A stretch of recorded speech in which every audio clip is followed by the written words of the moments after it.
И последното стихотворение, то е лично мое, казва се "Мелодия за флейта". То е така своеобразният музикален пролог или предговор към психоделичните мрачни песни.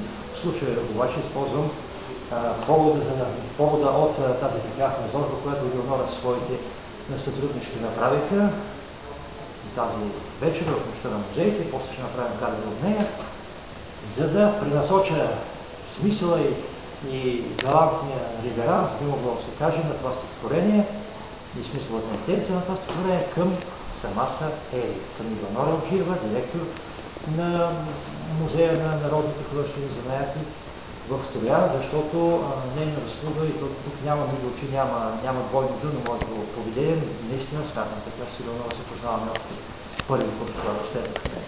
Аз филологията и история трудно и сме приятели пактове, които си имаме доверие, да мога абсолютно трезво и реалистично да преценя мащабите и дълбочината на нейната дейност.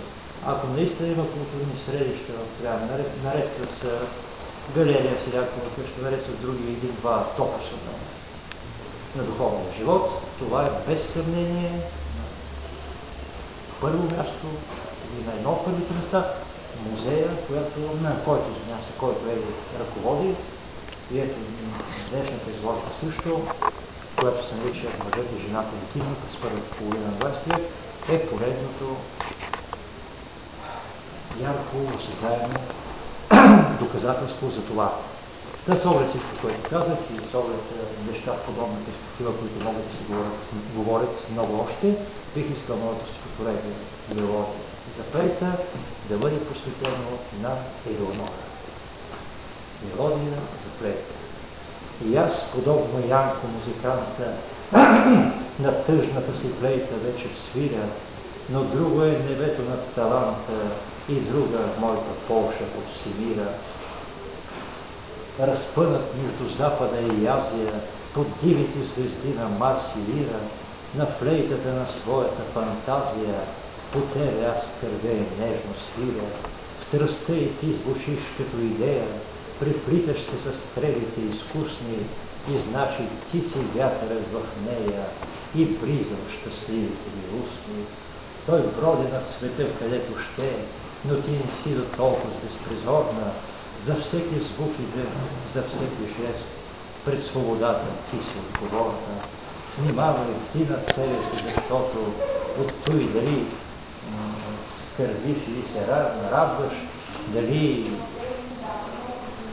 пътуваш, но там какво си ги раждаш, за флейтата мелодия изграждаш. Под дивите звезди на Марс и Лира, разпънат между Запада и Азия, от теб зависи днес какво да свиря на флейтата на своята фантазия. Река ли бурята ще ритна, да гърви на небесата, аз ще заповядам. Не лей живя на хаос своите дни и в нощите не слизай тиха маза. Като река от тайни ти се поискаш в стъблото и до костното дявол, звучиш като присъда и щом искаш с пръсти по тръстиковото тяло и утре вечер все така да свиря на залеза по златния муштук, до устните ми ти не да изпира ни ханша, ни сърдечна си звук.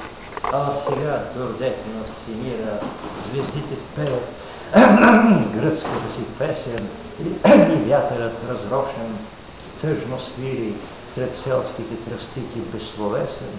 Додето в буден мрак по цели нощи блинувам аз по тебе, усмихни се, щом аз те фантазирам, значи още мелодия основна в мен.